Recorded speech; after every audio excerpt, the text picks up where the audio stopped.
মর্যাদা দিয়েছে। আল্লাহ রাব্বুল আলামিন বলছেন যে তোমরা আল্লাহ রাব্বুল আলামিনের ইবাদতের পরে তোমরা যখন কিছু করবে, আল্লাহ রাব্বুল আলামিন এটা ফয়সালা করে দিয়েছেন যে আল্লাহ রাব্বুল আলামিনের ইবাদতের পরে তোমরা তোমাদের মাতা পিতার সাথে ভালো ব্যবহার করবে। শুধু তাই নয়, আল্লাহ রাব্বুল আলামিন বলছেন যে তোমরা তোমাদের মাতা পিতার জন্য দোয়া করবে। ওয়া কুর রাব্বিরহামহুমা কামা রাব্বায়ানি সগীরা।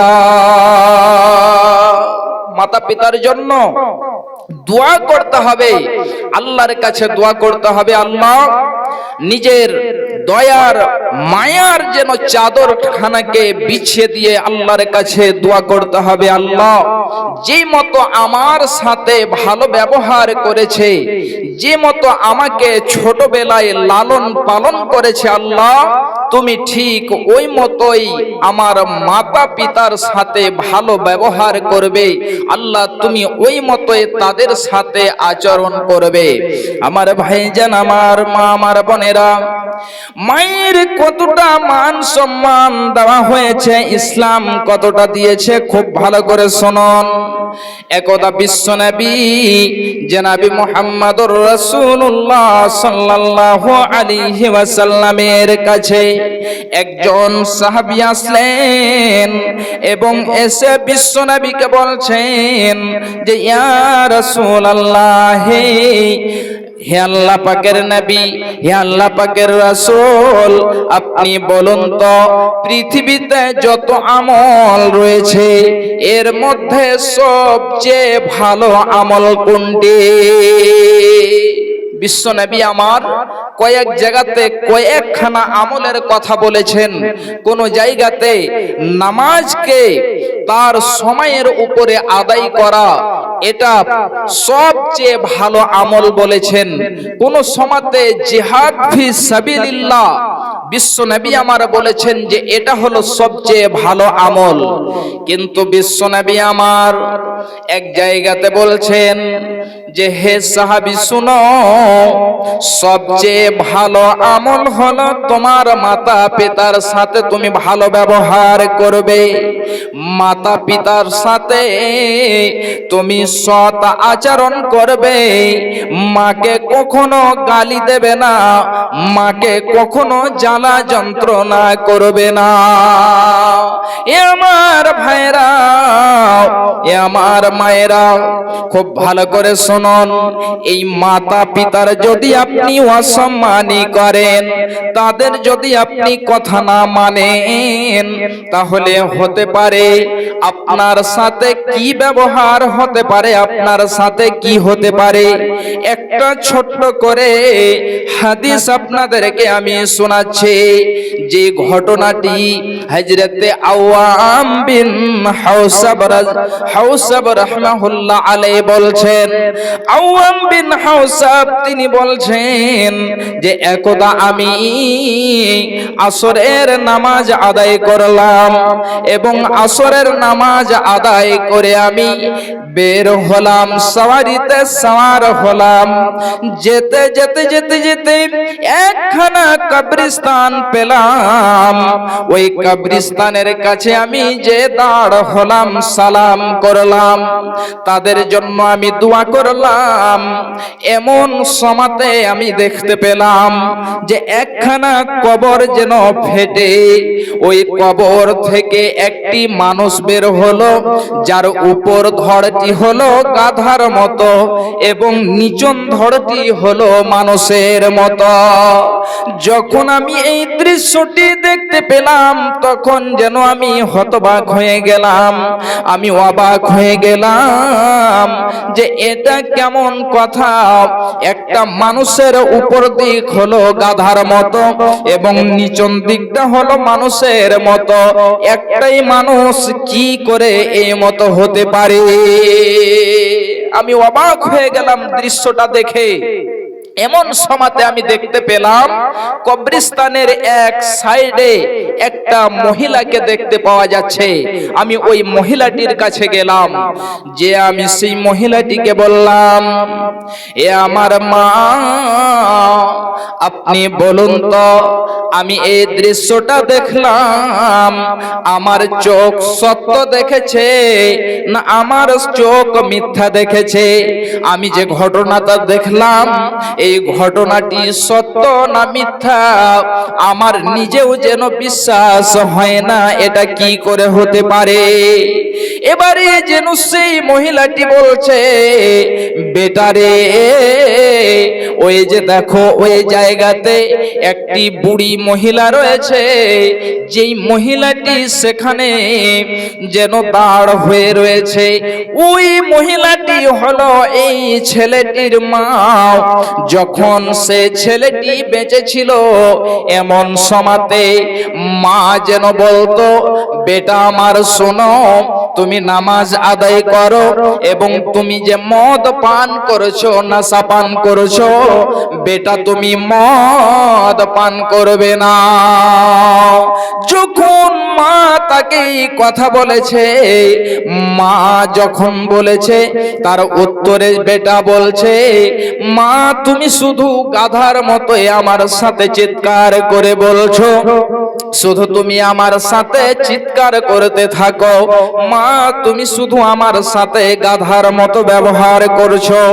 যখন এই কথাটি বলেছে মা, যেই মা তাকে 10 মাস 10 দিন গর্ভে ধারণ করেছে, যে মা তাকে প্রসব দিয়েছে, যে মা প্রসব যন্ত্রণা সহ্য করেছে, এই মায়ের অন্তরে কতখানি ব্যথা হতে পারে, কতটা যন্ত্রণা হতে পারে। মা দুঃখ পেয়েছে। এবারে যেন সেই সন্তান একদিন হঠাৎ করে আসরের পরে মারা গেল, তার কাফন দাফন আসরের পরে হয়ে গেল। সেই মহিলাটি বলছে, বেটারে ওই যে মহিলাটি রয়েছে, ওই মহিলাটি হলো তার মা। যেদিন থেকে সে মারা গিয়েছে তাকে কাফন দাফন করা হয়েছে, সেই দিন থেকে প্রতিদিন আসরের পরে কবর ফেটে বের হয় এবং 3 বার গাধার মতো চিৎকার করে, আবার যেন সে কবরের ভেতরে চলে যায়।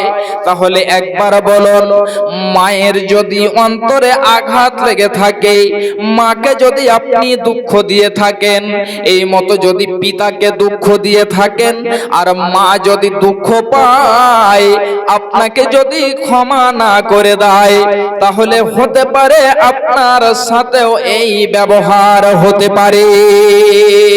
ভাইজান, প্রতিদিন ওই যেন সন্তান, ওই যুবক কবর ফেটে বের হয় এবং 3 বার গাধার মতো চিৎকার করে আবার যেন সে কবরের ভেতরে চলে যায়। আমার মা, আমার বোনেরা, মায়ের কতটা মান সম্মান দেওয়া হয়েছে। একজন সাহাবী এসে বলছেন, ইয়া রাসূলুল্লাহ, ইয়া হাবিবাল্লাহ, আপনি বলুন তো পৃথিবীতে যতগুলো মানুষ রয়েছে, প্রতিটি মানুষের মধ্যে, সমস্ত মানুষের মধ্যে আমার সেবা, আমার যত্ন পাওয়ার হকদার কে বেশি? বিশ্বনবী বললেন, তোমার মা। আবার বিশ্বনবীকে বলছেন, সুম্মা মান ইয়া রাসূলুল্লাহ, হে আল্লাহ পাকের নবী, তারপরে কে? আবার নবীজি আমার বললেন, তোমার মা। আবার বলছেন কে? আবার বিশ্বনবী আমার বললেন, তোমার মা। এবারে চতুর্থবারে বললেন এবং বিশ্বনবী আমার উত্তর দিলেন, তোমার পিতা। তাহলে বলুন যে মায়ের কতটা সম্মান রয়েছে, ইসলাম মায়ের কতটা মর্যাদা দিয়েছে, মায়ের কতটা সম্মান দিয়েছে। এক এক করে যদি হাদিস বলতে থাকা যায় তাহলে রাত্রি শেষ হয়ে যাবে, কিন্তু হাদিস শেষ হবে না। এতগুলো মায়ের মর্যাদার সম্পর্কে হাদিস রয়েছে। তাহলে ভাইজান আমার মা আমার বোনেরা, ইসলাম এতটা মর্যাদা দিয়েছে, এগুলো আমাদেরকে শিক্ষা নিতে হবে এবং মায়ের বোনের ঠিক কতটাই মর্যাদা দিতে হবে। ভাইজান বাপজান আমার, এই মা আজকে এমন যেন হয়ে যায় যে মা আপনাকে 10 দিন যেন 10 মাস 10 দিন পেটে ধারণ করেছে, প্রসব যন্ত্রণা সহ্য করেছে, ওই মাকে আজকে অনেক জনেই যেন গালি দিয়ে থাকে, অনেক জনেই কষ্ট দিয়ে থাকে, কিন্তু সেই মা সন্তানের প্রতি এত ভালোবাসা, যদি সন্তানকে কোনো আঘাত লেগে যায় তাহলে ওই মা মনে করে আমারই আঘাত হয়েছে। মা এত সন্তানকে ভালোবাসে এবং এমনি করে তাদেরকে লালন পালন করে। মাগো গেঞ্জি বাঁধাছ এই ডরে মায়াতে ভুলিয়া রে, তুই মা জননী হীরার খনির চেয়েও অমূল্য ধন জানি, তুই মা জননী হীরার খনির চেয়েও অমূল্য ধন জানি, তোর ছায়াতে বসলে মা গো পাই খুঁজে আসানি রে, তুই মা জননী হীরার খনির চেয়েও অমূল্য ধন জানি, তুই মা জননী হীরার খনির চেয়েও অমূল্য ধন জানি। এ পারে শান্তি মা গো, ও পারে ও মুক্তি, ও মা মুক্তি সকল ব্যথা ভোলায় রে মা, তোর মুখে রই না বাণী রে, তুই মা জননী হীরার খনির চেয়েও অমূল্য ধন জানি, তুই মা জননী হীরার খনির চেয়েও অমূল্য ধন জানি, তুই গেলে মা আমিও যাব, তুই গেলে মা আমিও যাব, ও মা একা কেমনে রইব, এই কথাটি ভাবতে গেলে চোখে আসে পানি রে, তুই মা জননী হীরার খনির চেয়েও অমূল্য ধন জানি, তুই মা জননী হীরার খনির চেয়েও অমূল্য ধন জানি। ভাইজান বাপজান আমার, তাহলে মায়ের কতটা মান সম্মান দেওয়া হয়েছে, ইসলাম কতটা মর্যাদা দিয়েছে। আজকে দেখেন এই ইসলাম কুরআন হাদিস যত আজকে আমরা পড়ি কিন্তু আমলে পরিণত হয় না। ভাইজান বাপজান আমার, তারপরেও ইসলামের মধ্যে দেখেন, মুসলমানদের মধ্যে দেখেন মা বাবা কতজন বৃদ্ধ বৃদ্ধাশ্রমে রয়েছে। যত অমুসলিমের মধ্যে আপনি দেখতে পাবেন বেশিরভাগই তাদের মধ্যে রয়েছে। আল্লাহ রাব্বুল আলামিন যেন আমাদেরকে মা এবং পিতা, মাতা পিতাকে শ্রদ্ধা করা এবং তাদের সেবা যত্ন করার তৌফিক দেন। সকলে বলুন আল্লাহুম্মা আমিন। আরেকটি অংশ আমি হাদিসের পড়েছিলাম, বিশ্বনবী আমার বলছেন, ইন্নাল্লাহা হারামা আলাইকুম হুকুকাল উম্মাহাতি ওয়া ওয়াদাল বানাত, অবশ্যই আল্লাহ রাব্বুল আলামিন মাতা পিতার অসম্মানী করা হারাম করে দিয়েছেন। শুধু তাই নয়, বিশ্বনবী আমার বলছেন ওয়াদাল বানাত, এবং মেয়েদেরকে হত্যা করা আল্লাহ রাব্বুল আলামিন হারাম করে দিয়েছেন। বিশ্বনবী আমার যখন বললেন, এমন যেন একজন সাহাবী তিনার চোখ থেকে অশ্রু ঝরে ঝরে বয়ে বয়ে আসছে। এমন সময়তে বিশ্বনবী আমার বলছেন, এ আমার সাহাবী বলো তো দেখে, তোমার এখনো কি কষ্ট হয়েছে? ওগো সাহাবী বলো দেখে, তোমার কি কেউ যন্ত্রণা দিয়েছে? এমন সময়তে সেই সাহাবী বলছেন, নবী গো, আমাকে কেউ কষ্ট দেয়নি, আমাকে কেউ জ্বালা যন্ত্রণা করেনি, কিন্তু যখন আপনি হাদিসটি বললেন তখন আমার বিগত কিছু কথা স্মরণে চলে আসলো। মনে পড়ে গেল, আমি এক নয় দুই নয়, আমি এক দুইখানা মেয়েকে নয়, আমি যেন 9খানা মেয়েকে, আর একটি riwayate বলা হচ্ছে 11খানা মেয়েকে আমি হত্যা করেছি। বিশ্ব নবী গো, আমি এক দুই নয়, আমি যেন 11খানা মেয়েকে হত্যা করেছি। আল্লাহ আমার গুনাহকে, আমার পাপকে